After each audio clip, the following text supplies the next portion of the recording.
Now, personal finance is a broad industry, and a lot of people ask me, I'm going to hit this off right from the beginning, who is my target market? Well, as many of you have probably experienced, that when you look up something that's regarding personal finance, it's usually something, you're always looking for something about specific. So, when it comes to target market, we're interested in hitting those specific topics you're interested in that, maybe you're interested in mortgage while a student is interested in student loans. Target market is not really our core interest. It's more just trying to help people with the points that are really difficult to find. So, when it comes to personal finance, a really interesting couple statistics that I think are worth everybody hearing are the first is a lot of conversation goes on about wealth inequality.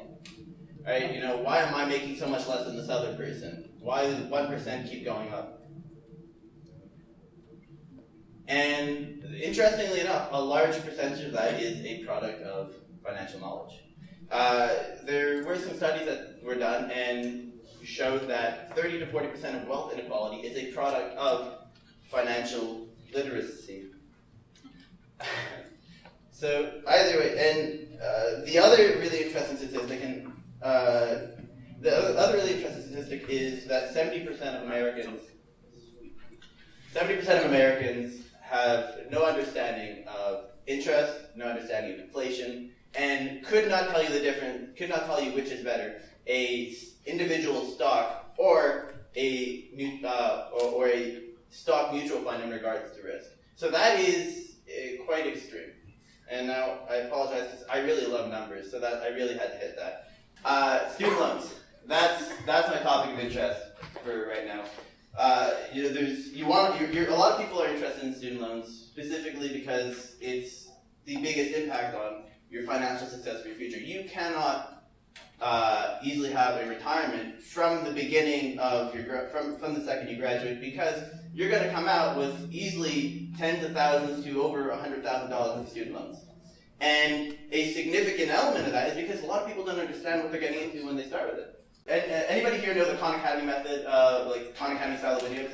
Yeah. All right, you guys like it? Yeah. Right, that's what I felt. And as well, I find it significantly more impactful for me to learn from than a typical cartoon. Because a cartoon, okay, you go scene from scene to scene, and where are you supposed to use your frame of reference when you do your typical spacing out for a moment, and you're like, oh, okay, well, where are we really going? So I decided that with that, it was really a critical thing to go for doing that style. Now, you can learn things through that, and the next step would be to practice. Because when it comes to financial terminologies, financial concepts, they're really difficult.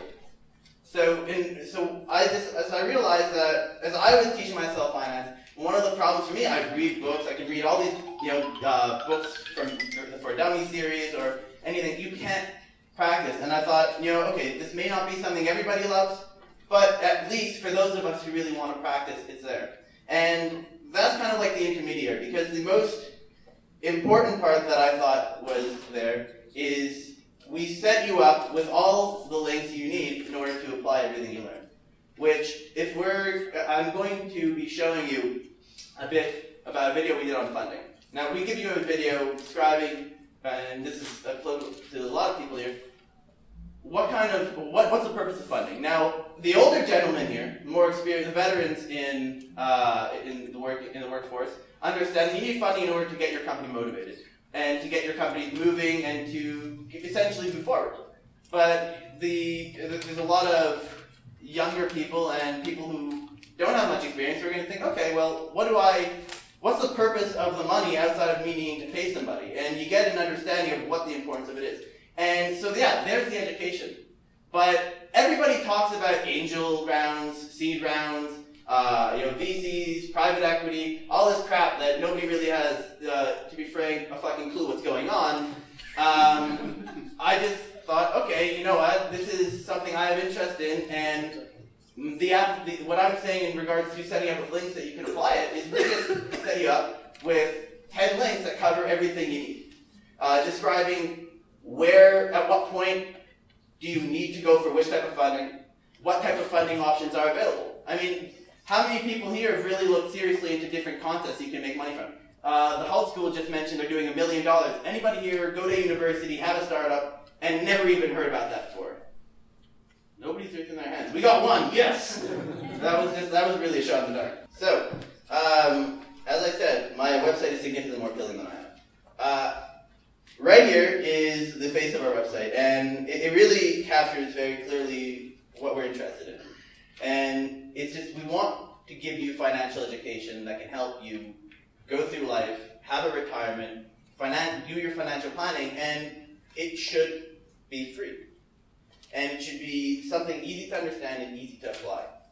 Okay, well, this is what I was talking about in terms of what we're creating. Is you have all these videos right here, and we're adding new ones on Thursday or Friday. By Friday morning, we're gonna have new videos on student loans, and this is the video we're gonna be offering.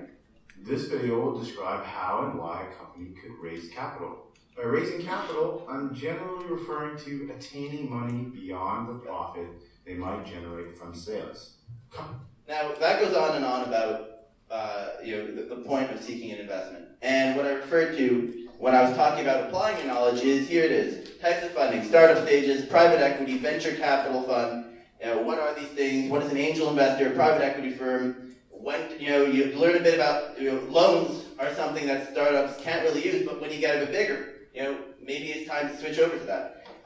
Public grants, certain companies are definitely applicable for that. Private grants, another thing that people really don't think about, although my experience is you really have to be a 501c3 non-profit in order to get them. I'm really not winning today. Either way, any questions? So is this like personal financing as it's just for like the corporate? No, this is purely for personal. That was more, we were trying to introduce the stock market, fundamentals, because honestly there are so many things to hit when we wanted to go about this. We flipped a coin and said, okay, cool, we're starting with the basics of the stock market. And so this video is in a series of, okay, a company decides it wants to incorporate. Well, firstly, it's important for you to incorporate, and here's the difference between a limited liability company versus an unlimited liability company. So this legal issue is not a finance issue. Pardon? It's a legal issue, not a finance. Yeah, okay, so yes, this is a legal issue and not finance. Yes, of course, it's very clear, and we make it clear in that video that you should be looking into, you should talk to your lawyer. However, on a basic level, understanding that if you are a limited liability company and somebody tries to sue you, your private assets, like your home, your car, everything, and your company's assets are going to be taken away from you. That's just a basic, very basic understanding. Whereas if you have unlimited liability, I might be mixing it up because I'm a bit low on sugar. I might. Am I? Either way.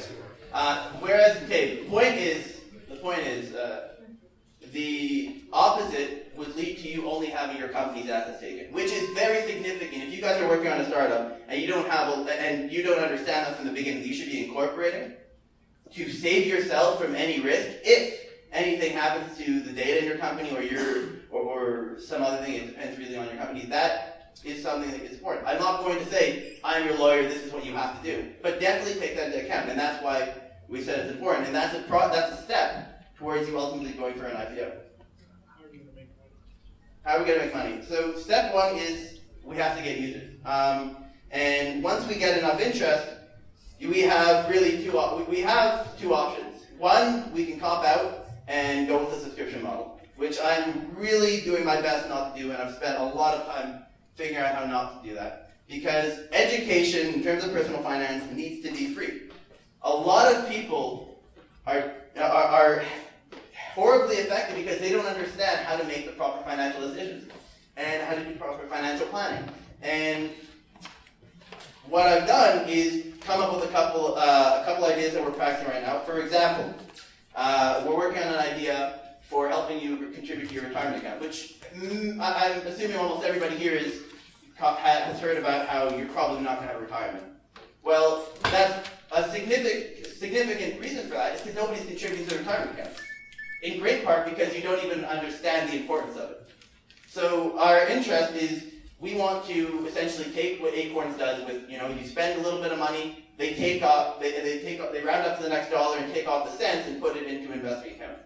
I'm thinking, okay, well, if we can help explain to you the importance of a retirement account, or if you're somebody who already prior interest in setting up for retirement, you can have, several thousand dollars in your account within a couple of years, and that'll, if not at least get you some movement towards having, a little bit of stability in your retirement. Also, be able to give you interest in actually contributing. So that way you can have a retirement, and you don't have to be a part of the statistic that exists right now, because nobody understands even the importance of it. Quick question. One more. So I go to your website and I learned for free that I should incorporate my company. And how do I do, what do I do after? Do I just Google where should I incorporate, or do you help me with that process as well? Talk to a lawyer about that. I mean, honestly, we can't, how to incorporate is specific to your company. We incorporate as a public benefit corporation, which is something completely irregular, because most people are going to just try being a regular corporation. However, in our interest, my interest is in trying to provide people education and trying to help people. Therefore, becoming a for-profit and losing the benefit of being a public benefit corporation, where we have to weigh in social benefit, I don't have to worry so much about an investor coming in one day and saying, oh, well, that looks like a great place to make some more money, so let's fuck over the rest of these guys and not really care about their data or not care about really the social impact and just make some more money, because that's what they can do. And I'm not saying that that is something bad in all companies. Certain companies need that, certain companies thrive on that. But, that's my personal feeling for our company. That's why we became a public benefit. Other companies have other interests. No, that's all. Thanks. I think that's all for now. Okay. Well, thank you.